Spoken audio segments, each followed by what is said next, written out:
Taxonomic categories. Linnaeus is known as father of taxonomy. Linnaeus ने दिए थे terms species, genus, class, order, variety, लेकिन उसके बाद नई वैरायटीज ऐड किए गए हैं जिसमें आता है किंगडम, फाइलम एंड फैमिली।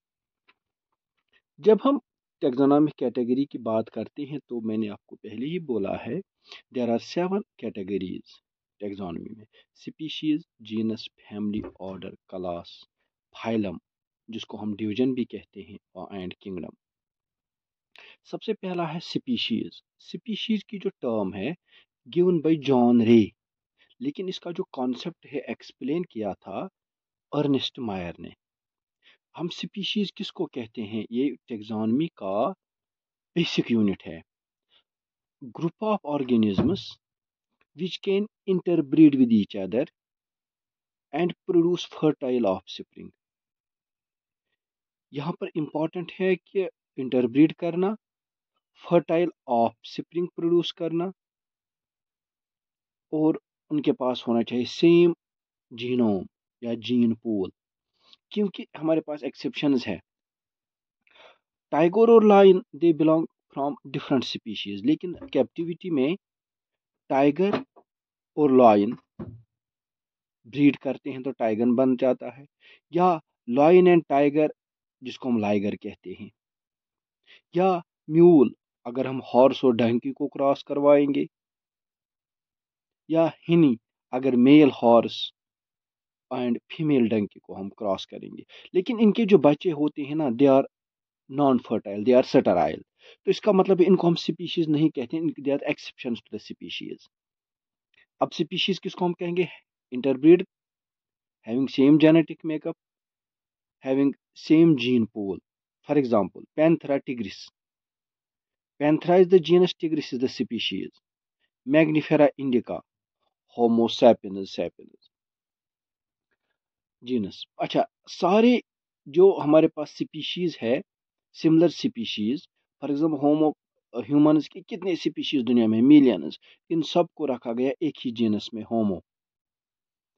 इसके बाद हमारे पास है, जब सेम स्पीशीज को हम रखते हैं सेम फैमिली में, फॉर एग्जाम्पल हमारे पास एक फैमिली है फेलिडी जिसमें कैट्स आते हैं, कैनेडी जिसमें डॉग या कार्निवोरस आते हैं। इन दोनों फैमिलीज को रखा गया है एक ही ऑर्डर में, जिस ऑर्डर का नाम है कार्निवोरा। इसी तरह सेम ऑर्डर्स रखे जाते हैं सिमिलर क्लास में। फॉर एग्जांपल हमारे पास कार्निवोरा एक ऑर्डर है जिसमें कार्निवोरस आते हैं, प्राइमेट्स जिसमें ह्यूमन्स, मंकीज, गोरिल्ला, चिंपैंजी आज आता है। इनको रखा गया एक ही क्लास में जिसको हम कहते हैं क्लास मैमलिया। इसका मतलब है क्लास मैमलिया में दो कैरेक्टर्स इंपॉर्टेंट है। क्या? Body covered by hair and presence of mammary glands. These mammary glands are present in male as well as female, but males have non-functional. They cannot produce milk, while females can produce milk to feed young one. इसी तरह हमारे पास different classes है।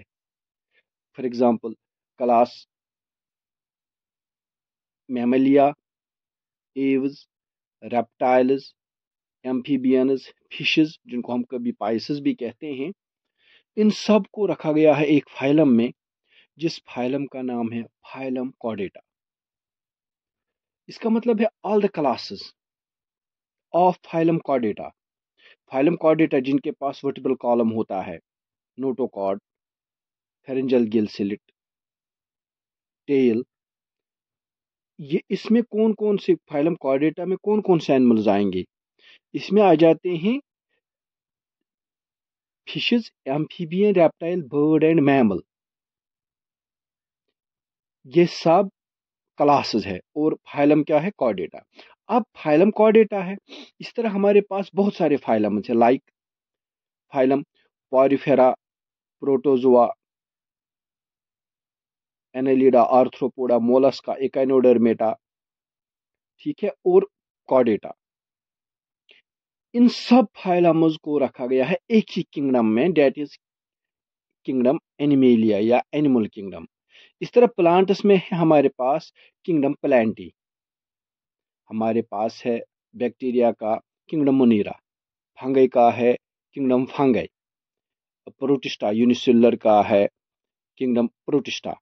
इस तरह हमारे पास जो Whittaker ने classification दी थी 5 किंगडम अप्रोच, हम we have 5 kingdoms, kingdom Monera, kingdom Protista, kingdom Fungi, kingdom Plantae, kingdom animalia.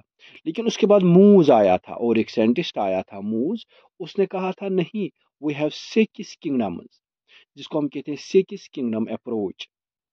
जिसने उन्होंने मूज ने किंगडम मुनीरा जिसमें बैक्टीरिया आते हैं उनको दो हिस्सों में डिवाइड किया था, आर्के बैक्टीरिया एंड यू बैक्टीरिया। इसके साथ ही हमारा ये जो टेक्सोनॉमिक कैटेगरीज है ये टॉपिक कंप्लीट हुआ है। Thank you.